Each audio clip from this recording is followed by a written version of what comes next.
Welcome to Keep Me Upbeat, where I'll be discussing the social and personal connections to our being because our value matters. So we need to talk about those things that define us, those things that needs to praise us, helping you discover new concepts to help you develop. And I promise this is going to be educative, informative, and interesting. You wouldn't want to miss any of our episodes. And if you do, you can always come back for a replay. It's all for free.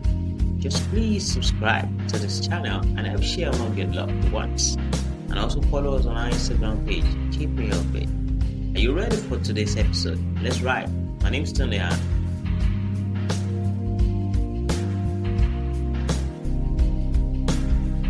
On today's episode, I'm discussing social attitudes.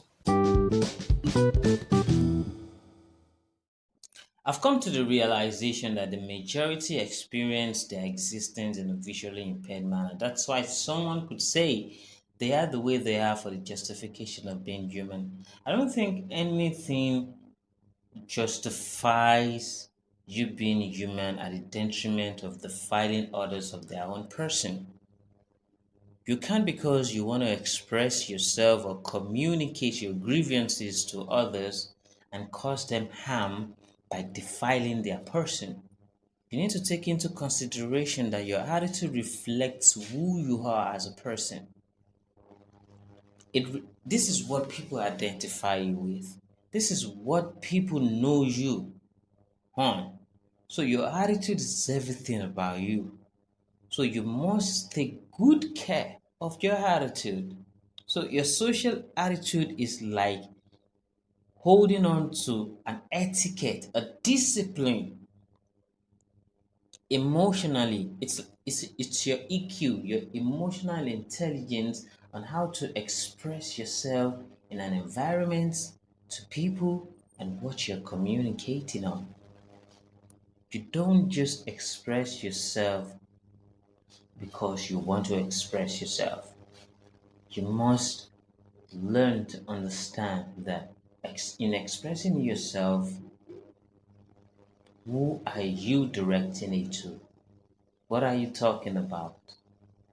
How is it going to be received? And how is it going to be responded to? If you were in that person's shoes, how would you feel? Are you going to feel the same? Are you going to react otherwise? So these are all the things that you need to start practicing. You need to start understanding the basics. These are development into your own person, into your personality. You're listening to Keep Me Off Your Big Tony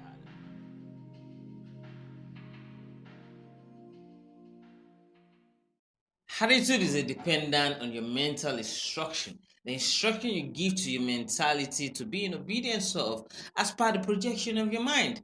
Take for instance, everybody has an idea. And I feel that everybody is very determined, but not everybody is dedicated. And what does dedication mean? It's about you taking action. It's about making your ideas work. So now, projecting things in your mind is just like every other person. It's just something, it's not a biased thing. It's just something everybody fantasizes. You have this dream, you have this talent, you have these objectives that you just project your mind about. But how are you making sure that these things work? How do you even make sure that it's presentable, it's acceptable, it's going to yield you productivity? It's by taking actions. So, and majority of the times our mind and our mentality conflict each other because your mind projects something and your mentality is obeying something else. So you need to make sure that your mind and your mentality stay aligned with each other, so that you don't stay in confusion of yourself. You don't put people in confusion of your own identity. So mental instruction is very important to our attitude, because people can't see through your intentions. The way they can relate and see through your intentions is by how you express yourself. And by expressing yourself, what instruction have you given to your mentality to obey? So that's why you can also say that, what kind of mentality does this person have? Why is he talking like this? Why is he behaving this way? It's because they've infused their mentality to obey certain things, which is not even aligning with the projection of their mind. That is not their own that is not their identity. Because they couldn't figure out how to position what is appropriate and what is relevant to their mentality as per the projection of their mind. I'll tell you something. Sometime this year, I took a course, and then, like, because poverty is something that I hate so much, so I took a course. And the reason why I hate poverty, it's not because for my own benefit, it's because I want other people to kind of like learn from me, stand up and uplift themselves from my own knowledge, because I may have the money, to buy the knowledge other people might not have. So how can I spread this knowledge that I've bought with my own money? It's by just, allowing other people to tap from you. Then when I took this course, there was a guy. We took this course together, and he contacted me and said, "Okay, how far have I gone with it? How has it been yielding from me?" And I told him, "Okay, this is it. This is that." And he was telling me about the confusion he has about his own self. And I told him, "Okay, try this, all that."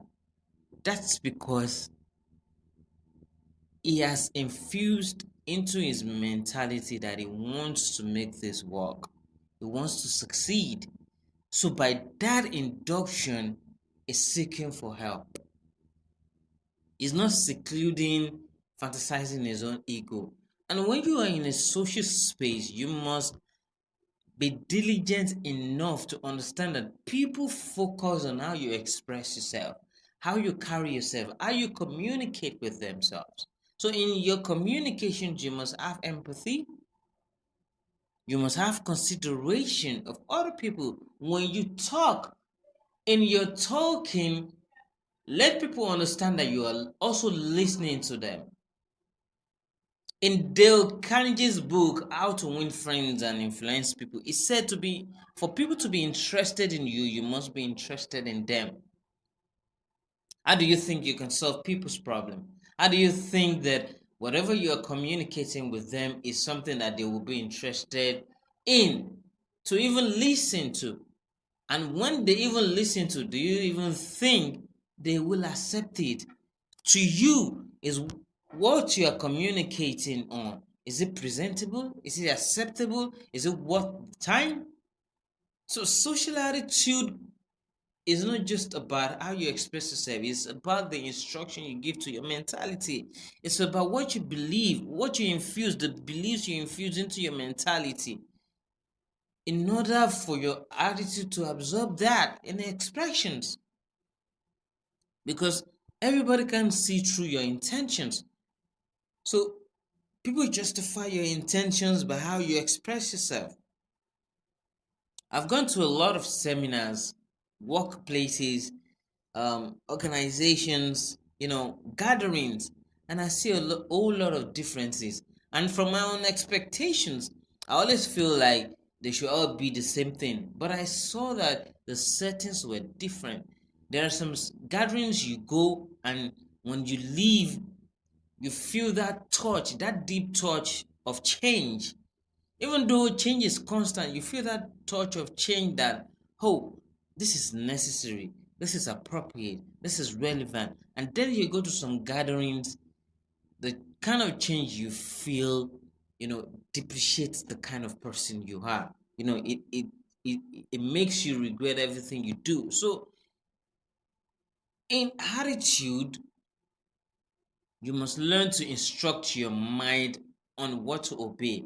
Am I obeying relevancy? Am I obeying importancy? Am I obeying something that will yield me productivity? It's very important. Am I obeying what will benefit me and other people around me? Am I obeying what will benefit my environment? And in attitude, you must, because like we're talking about social attitude, you must take into consideration how your environment must benefit from what you know. You can't shield everything to yourself. You can't be so selfish about everything that you've accumulated, you've known, and you've understand.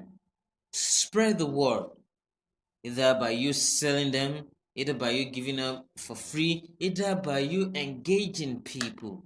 But you must know how to engage people with empathy, so much compassion. Nobody is your chattel that you can tell that this is wrong, this is right. No, you must tell them in a way they will understand. You must tell them in a way they will be in conviction by themselves.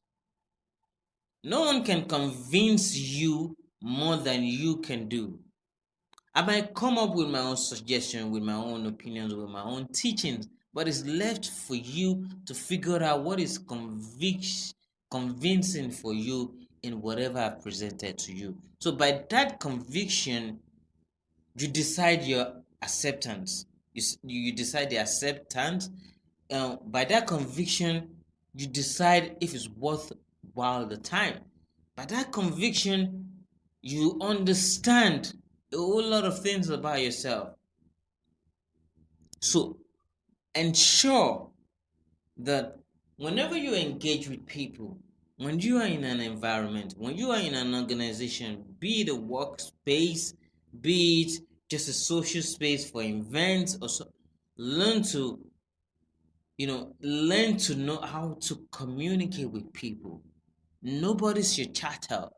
Nobody is uh, beneath you, and nobody's above you. Ask yourself, if I'm also communicated to this way, how will I respond? Will I even listen? Is it worth acceptable to me? Is it worthwhile the time?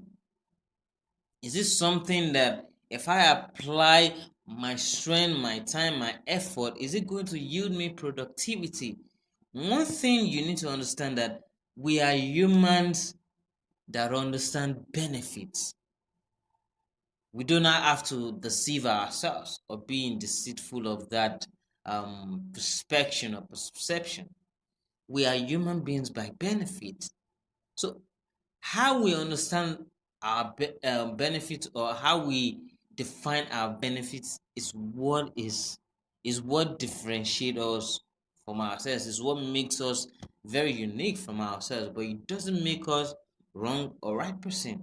Being wrong or being right depends on who you are, depends on what you've been doing, depends on how you've been relating with people. So your attitude is a dependent on your mental instruction, and ensure that you instruct your mentality on something that is relevant, on things that is appropriate to your own personality, things that is not going to absorb you into frivolities, things that is not going to absorb you into irrelevancies, things that is not going to absorb you into being a folly, into doing something you know insufficient to your own person. You don't have to depreciate your own person for the impression that other people will uplift you. No, you have to uplift your own self in order for people to identify that upliftment in yourself. If you don't believe in yourself, if you don't have that courage, you don't have that confidence in yourself, how sure are you that people will trust, they're confident in you? So you need to ensure that your mental instruction obeys relevancy, obeys importancy, obeys what is necessary, can differentiate between what you need and what you don't. That is what mental instruction is all about. Anger is one emotions that we can't overemphasize, neither can we neglect not to discuss, because it's one emotions that we all experience. And anger is not about being negative, it's just about you expressing yourself, venting, spilling everything out. But at what limit do you have to stop? When I was a teenager, I have this anger issues. I don't know how to vent. Like I don't know how to confide in people what I'm going through. So I rather vent with myself. And in venting with myself, it turned out that I dislike my own person just because of what I've done to someone or what someone has done to me. So I rather take that anger on myself. And then as I grew up, I didn't know this thing affected me. So as I grew up, it affected me to a point at which it affected my relationships because I don't know how to express myself. And it's not that it's every time that I get angry, but I've practiced this thing. I've instructed my mentality that I don't know how to vent, so I rather keep everything to myself. So, but what I tend to later understand is you can vent. Other people want you to vent. They want you to express yourself, but by not defiling their own person, by not taking out your anger on them. So, like, if you did something wrong to me, I'd rather tell you that what you did was wrong. It really broke my heart, and I feel that we are all reasonable in how we communicate what is wrong or what is right. But it's the lack of knowing how to communicate that causes a lot of problems at times. So when you know that, and I know you're a reasonable person, you can come to terms that, okay, fine, I didn't know that what I did was wrong. How can I correct my wrong? How can I right my wrongs? How can I make sure that we work again? How can I make sure that things are in place again? So these are things you need to consider when managing your anger. And one of the things you need to consider is one, you need to know how to take yourself out of situations. It's not every conflict that you can find solutions to. And it's not every conflict that you are solutions to. Some conflicts are there to take out your one person out of yourself. It drives you nuts. It drives you crazy. That's why when conflicts occur, you need to take a breather with yourself before you make any comment, before you come into the picture and say, okay, I want to resolve this. You need to understand, is this conflict what my mentality can actually handle? Because anger is just this emotion that it gets to a point and you find out that you are uncontrollable of it. So that's why you need to learn how to take yourself out of situations. Once you see that this situation is causing you a headache, is making you feel uncomfortable about yourself, you need to take yourself out of it. Forget the fact that you want to be a solution to it, but as at that time, take yourself out of that situation so that it doesn't dawn on you. Two, you must learn not to be biased in whatever you are, you know, that is aggravating your emotions. You mustn't be biased about yourself. You mustn't be biased about the subject you're communicating on. You mustn't be biased about anything.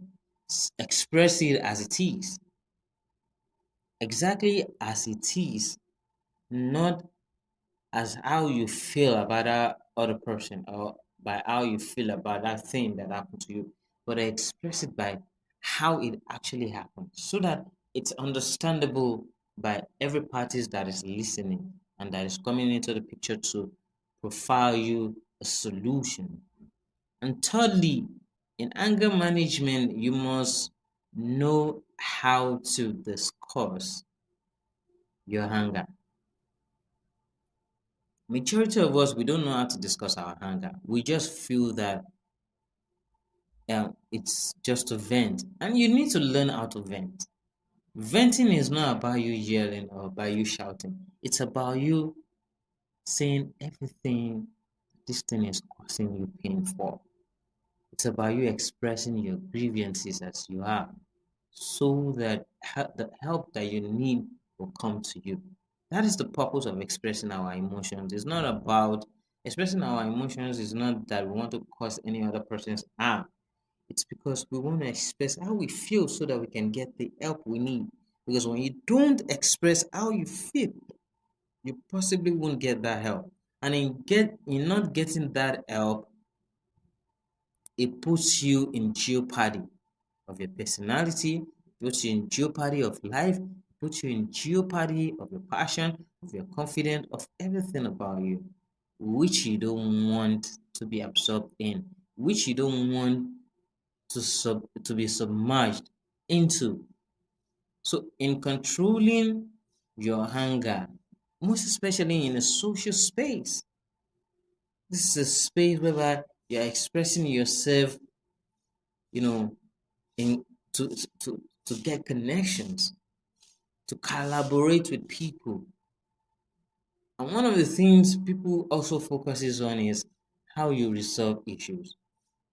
If they know that you are uncontrollable of your emotions, they know that you are incapable of resolving issues.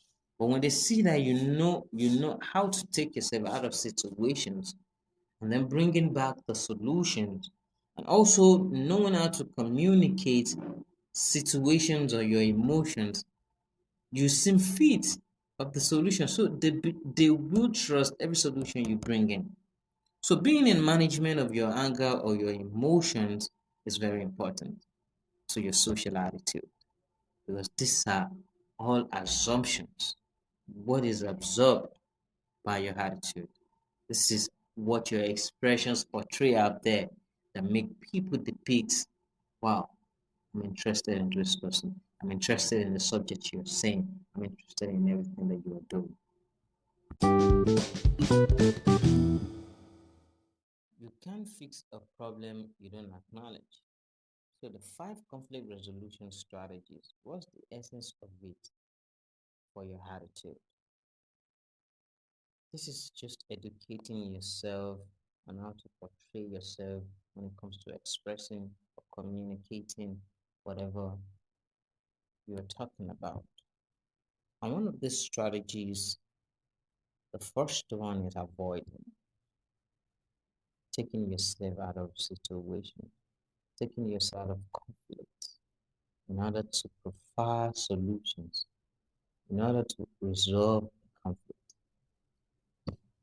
I talked about taking yourself out of situations the other time. And avoiding conflict is not escaping from conflict or from problems. It's just ensuring it doesn't escalate more than it is.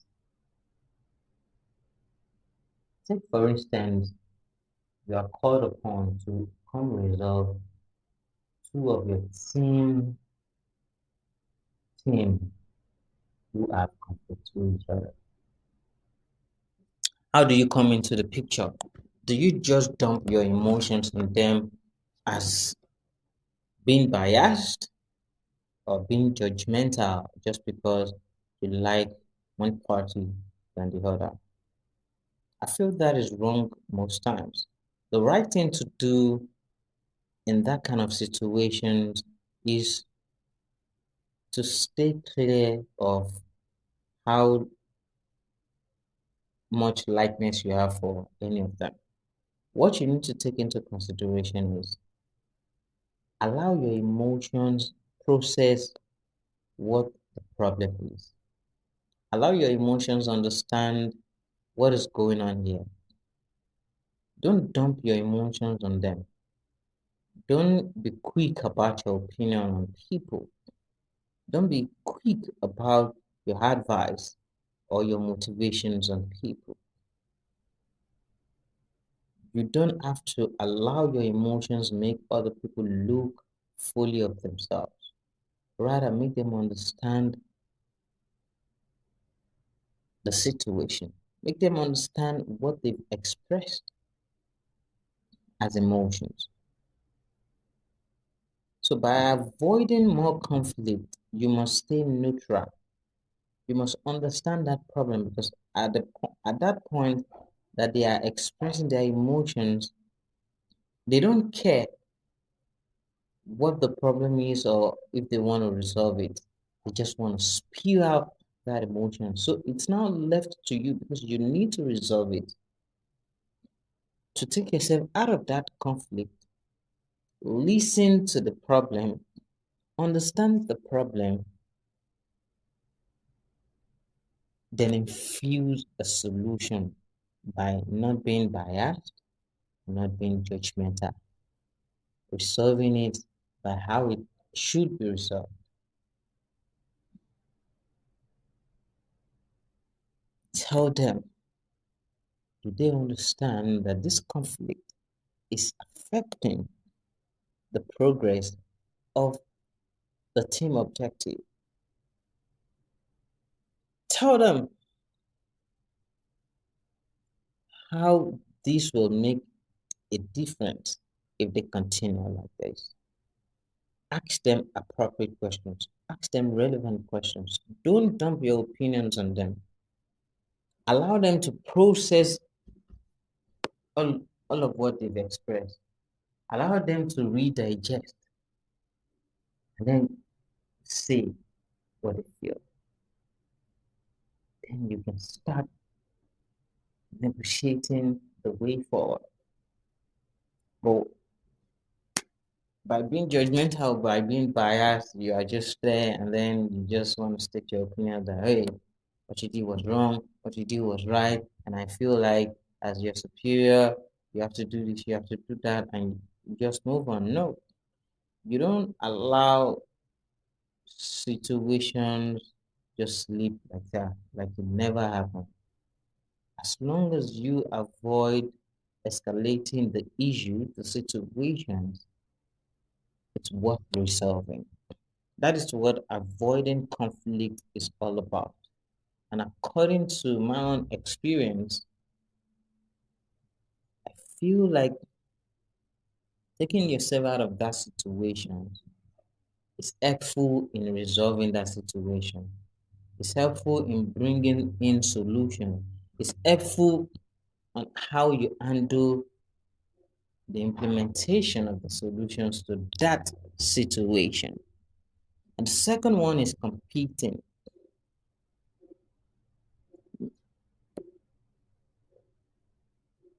Usually, I think competition is me being against someone or someone being against me.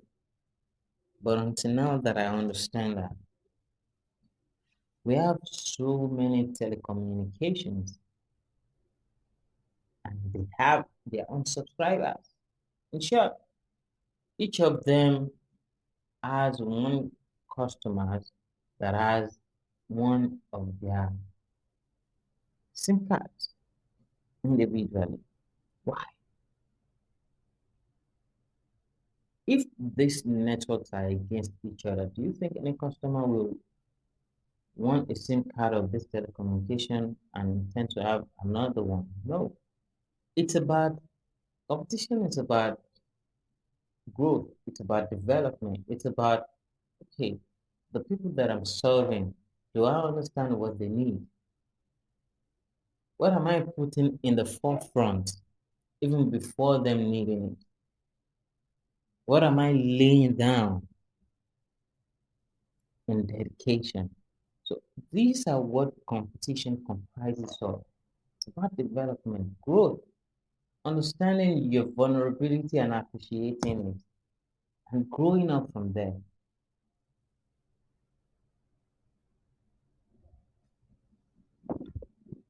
Then the third one is accommodating. Not every person is accommodative of the other person. That's why when it comes to anger, people fume at themselves at the highest of it. You feel it in their anger that this is above being angry with someone. This is way harder.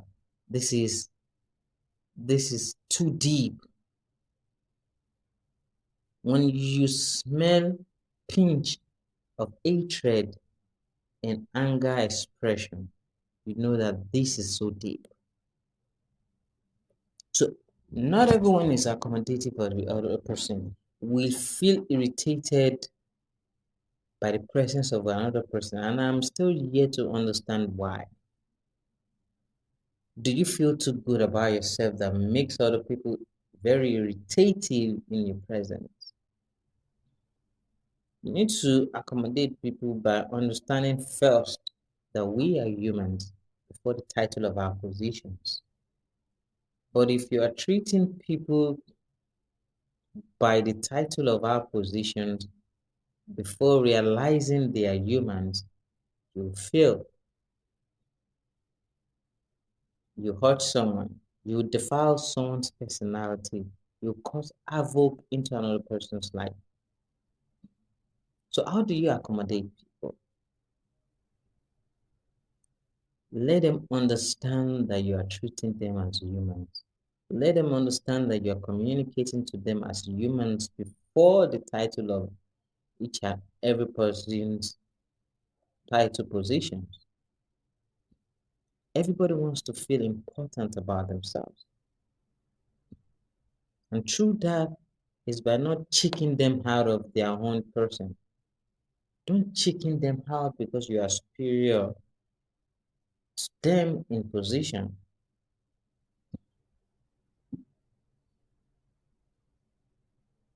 You need to express, but at what detriment should it cost other people because you want to express? So you must know how to accommodate people, learn how to tolerate people, even in correcting your own children, in correcting your family members, you accommodate them. With your wife, she has flaws, you have flaws. You both accommodate each other. That is why you stay united. So being accommodative helps a lot. That's why when politicians want, it's time for them to vote, they come to the people. They feel they do all sort of accommodative gestures. They eat with you, they drink with you, they walk with you. Some of the things you don't expect them to do, they do because they know that this is a strategy they can use to get you closer so that you can vote them in. And these things work. When you accommodate people, you are not only saving yourself, you are saving your environment as well. You are saving anyone who is going to utilize or leverage or use that as an advantage against you. You're not going to be against each other, rather, you're going to be aligned together. The fourth is collaboration. What can you do these days alone? Nothing. So we all need support. So don't shy away from not knowing. It's how you learn your way to mastership, according to Lauren Hill. Because if you stick into fantasizing your own ego, you will never know anything. So collaborate with people. Approach people who have done things before you. So I talked about when two people have conflict and they call you to resolve. That is collaboration. Why do they call you to resolve that conflict? It's because they know that the three of you connect. You have this collaborative effort. They know by your presence being there, it's going to resolve this conflict. So collaborate with people. It's a way forward. In this age we are now, collaborations has made people so successful. Collaboration has made matrimonial homes a happy one. Collaboration has helped parental gestures work much better because now you are giving that freedom within to anyone around you. You are free to teamwork with anyone with no strings attached. You are free to relate with your children as parents to children and as humans to humans. So you must collaborate. You must learn to collaborate. It's not pretty easy because we are all coming from different worlds, but you need to try it. If you don't give it a try, how do you make friendship? How do you last long in it? How do you have relationships? How do you enjoy and understand the adventures of life? If not by collaborating, not by engaging with people, be relative to people, relate with them, emphasize on good things, emphasize on superb things, exercise on something that brings joy, happiness, that brings success, that brings development. This is all about what collaboration can do for you and I, for every one of us. Let's be collaborative. Whatever position I'm in, and I feel that I have a knowledge about it, and I see other person in that same position, but they don't know the strategies to make it up from there. Collaborate with them. Don't wait until people come to approach you that they need help. At times, when you see someone doing it, that you see the consistency in their gesture, you can always help them. You can uplift every other person. And the fifth one is compromising. How many of us can sacrifice? That's where the problem is. That's why when people start screaming, they deserve this, they deserve that, I'm like, what have you implemented? What have you sacrificed? What have you given that you are expecting to take from? Do you just want to be a taker and not be a giver? You can't succeed if you want everything for free. So you must compromise. Learn to compromise. In love relationship, love is never enough. It's all about sacrifice. It's all about compromise. It's all about what we can do in ensuring that this relationship stays united. Even in parenthood, it's about sacrificing something so that your children can trust you and you can trust them. And they can also excel in your guidance. So we must learn to compromise. But there are limits to it if it's taking away your capability. If it's beyond what you are capable of, withdraw from such sacrifices. That is not compromising again. That is you now punishing yourself, suffering yourself, tasting your own personality just to make sure that other person is happy. You don't do that. You flow that happiness with yourself, with other persons. Know to sacrifice. In conflict resolutions, you must sacrifice something to flow freedom in that space.